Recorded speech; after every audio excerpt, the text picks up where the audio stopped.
Hi there, I am Kara. I'm the author of The Autism Lens, and I'm here with a few tips for work periods or homework times for teachers or family members.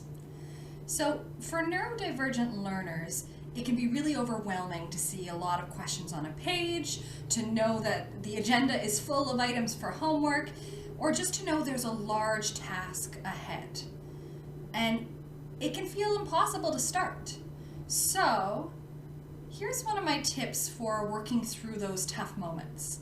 First, you want to chunk it into a manageable amount for the particular child, using what I call the chunk and check-in. I know that sounds a bit like chunky chicken. I probably should have come up with a better name. Well, the chunk and check-in looks basically like this. You decide what you think a reasonable amount for this child or student to do in a short period of time, or better yet, discuss together. Now, some of our students are good with choice, where you say something like, all right, pick 3 out of the 6 questions in this section. But some students will find choice difficult. So adjust these strategies according to the learner in front of you. You assign a small amount of work, something that you believe that they can do in 5 minutes, 10 minutes, however long you think they can work independently. Find out first if they have any questions, if they need any clarification.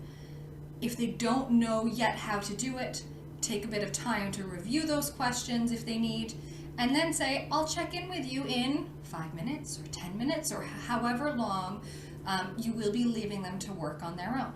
Now, the great thing about this strategy is it gives them the space to try on their own, but they're also well supported. And every time you come back, you check in, you can assign another portion of work, and there are many ways that you can give them the questions. You can write on a Post-it note, now move on to questions 5 to 7. Or you can take one of those overwhelming worksheets with a lot of questions and literally cut it with scissors into strips and give them a strip at a time. And that way too, you don't have to give them all of the strips. You can still selectively choose which questions to give them. You can be really creative with this strategy. Now, this method also works really well for projects. And this is a tip I give parents often, parents or guardians or other family members, that we need to explicitly teach expectations for projects. Because we make a lot of assumptions that students know how to do things, that they know how to take notes, that they know how to break things down, that they know how to manage their time. And we know neurodivergent students, like autistic students or students with ADHD, have a lot of difficulty planning, organizing, and working through to the completion of a task.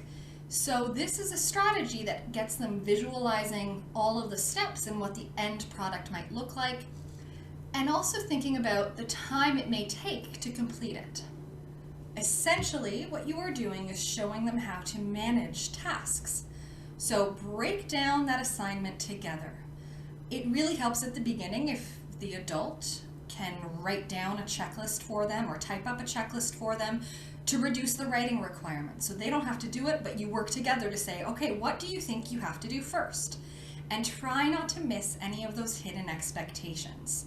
So typically when a teacher gives a project outline, it tells them somewhat what they're supposed to do, but it might not be as explicit as saying, you must have your name on it, you must have the date on it, take some time to edit it, review the rubric before you hand it in.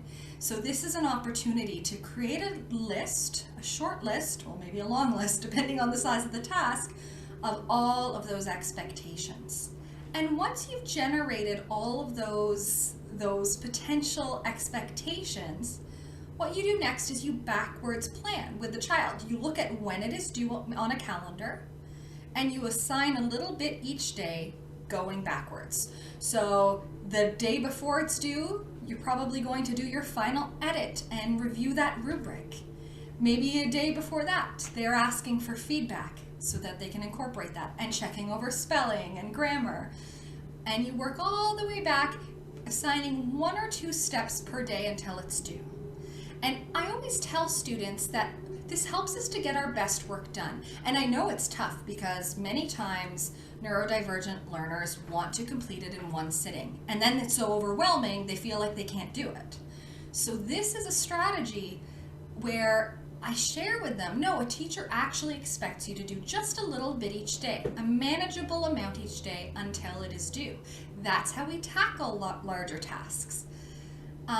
And this allows it to be our best work because we can put in a bit more effort in small amounts rather than leaving it to the last minute, rushing, and not feeling good about what we're handing in.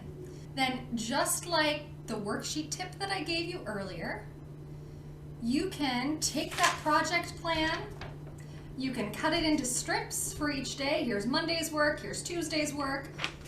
You can write the steps on a calendar. You can create a do-a-tang with a page for each of the days and just put those 1 or 2 tasks at the top of each of those pages so they're not visually overwhelmed by that long list of steps, making it easier to conceptualize, wrap their heads around, and get started. And you do the chunk and check in.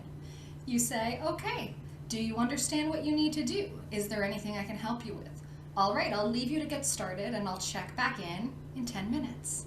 The great thing with the chunk and check-in is over time, you can gradually give them more responsibility. So you can increase the amount of time you expect them to work, or the number of questions, or have them break down projects on their own. So over time, there's sort of that shift in responsibility as they develop those skills and as you help to structure things for them. So I hope that's helpful. You might already have strategies that work for homework time. I'd love to hear them. Let me know any tips you have or any other tips you would be interested in me making a video on. All the best.